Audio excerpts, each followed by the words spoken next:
नमस्कार दोस्तों, जय हिंद, वंदे मातरम। दोस्तों, आज मैं बात करने वाला हूं कि इंसान और पशु में क्या अंतर है। ये मूलभूत विचार है दोस्तों। आप जानते हैं कि पशु क्या करते हैं। पशुओं के बारे में आप जानते हैं दोस्तों कि एक पशु दिन भर में उसकी दिनचर्या क्या होती है। पशु को भोजन चाहिए सुबह सुबह। जब वो भोजन खाता है उसके बाद वो गोबर करता है, और गोबर करने के बाद वो फिर खाना खाने के बाद वो लेट जाता है। फिर शाम को उसे भोजन चाहिए होता है, और भोजन खाने के बाद फिर वही वो गोबर करता है, और गोबर करने के बाद वो लेट जाता है। मतलब एक जितने भी पशु हैं, पक्षी हैं, उनका यही कार्यक्रम है कि उनको भोजन चाहिए, और भोजन खाने के बाद वो सो जाते हैं, आराम करते हैं या फिर घूमने निकलते हैं। बस यही दो चीज़ें होती हैं। जैसे मनुष्य जन्म लेता है वैसे ही वो भी जन्म लेते हैं। इसी प्रकार दोस्तों मनुष्य भी कमाता है, कमाने के बाद उसको खाता है, और खाने के बाद उसको लैट्रिन कर देता है, बाहर निकाल देता है। तो ये सारी जो चीज़ें हैं दोस्तों वो सेम है, एक समान है।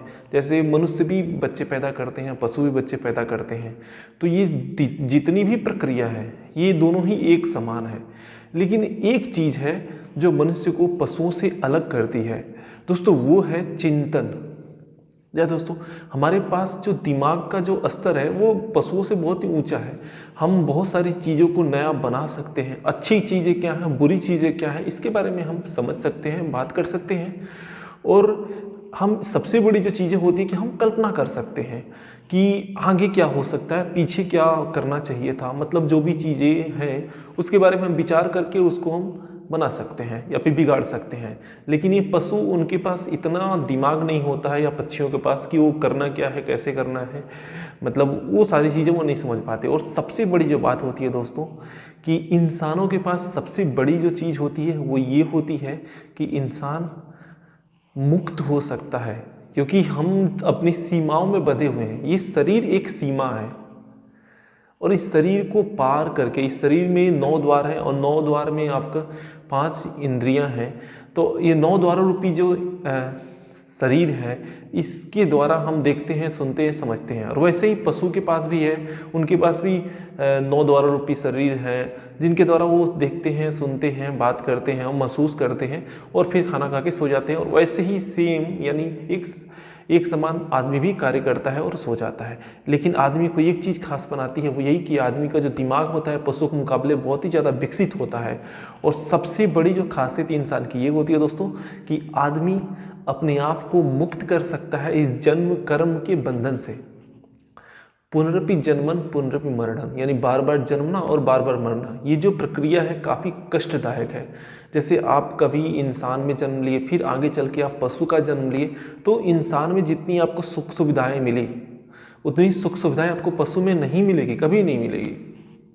तो आपको कष्टों से बहुत ही ज़्यादा गुजरना पड़ता है। ऐसी अनेक यातनाएं जब अलग अलग जन्मों में अलग अलग योनियां जो होती हैं, कभी पशु में कोई भैंस बन गए, बकरी बन गई, इंसानों में कभी आप गरीब आदमी बन गए, तो अलग अलग तरह की यातनाएं हमको सहनी पड़ती है। और इन सब से मुक्ति पाने के लिए सिर्फ एक ही शरीर है जिससे कि हम मुक्ति पा सकते हैं, वो है मनुष्य का शरीर।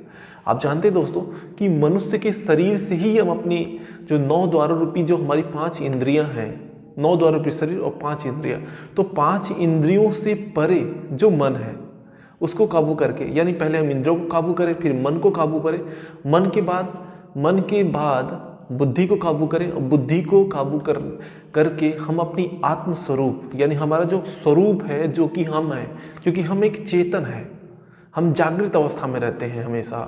तो हम जो चेतन है उसको जब हम प्राप्त कर लेते हैं, तो इस शरीर का जो भाव बंधन है, मतलब ये शरीर का मतलब हुआ सीमा, जिस सीमाओं में हम अपने आप को बांध करके रखते हैं, हम सीमाहीन हो जाते हैं, हम अनंत हो जाते हैं। तो हम ये जो शरीरों का जो बंधन है इससे मुक्त हो जाते हैं। क्योंकि दोस्तों देखिए, सीमा का अर्थ क्या हुआ कि आप जमीन खरीदते हैं, आप मकान बनाते हैं, तो आप एक सीमा बांध देते हैं कि मुझे इस मकान में रहना। तो कुछ दिन बाद वो आपको बुरा लगता है, फिर आप दूसरा आप जमीन खरीदते हैं कहीं खेती करने के लिए या फिर बनाने के लिए, फिर वो भी आपको 4 दिन बाद बुरा लगता है और चाहिए। तो ऐसे ऐसे क्या कि हम अपनी सीमाएं तय करते हैं और फिर सीमाओं को तोड़ते रहते हैं। तो ये हमारा स्वभाव है कि हम सीमाहीन हैं, और वो बनने के लिए हमें जो ये शरीर है, मतलब जो, क्योंकि शरीर भी सीमा ही है, तो इसके द्वारा हम सोच से समझते हैं, तो इस शरीर के जो बंधन है उसको तोड़ना पड़ेगा। मतलब इस जो इंद्रियां हैं, इंद्रियों से परे, मन से परे, बुद्धि से परे हम जब जाएंगे, इस शरीर से जब ऊपर निकल जाएंगे, अपने चेतन स्वरूप को प्राप्त करेंगे, तभी हम अंतहीन हो सकते हैं या अनंत हो सकते हैं, और उसी को हम बोलते हैं आत्मस्वरूप।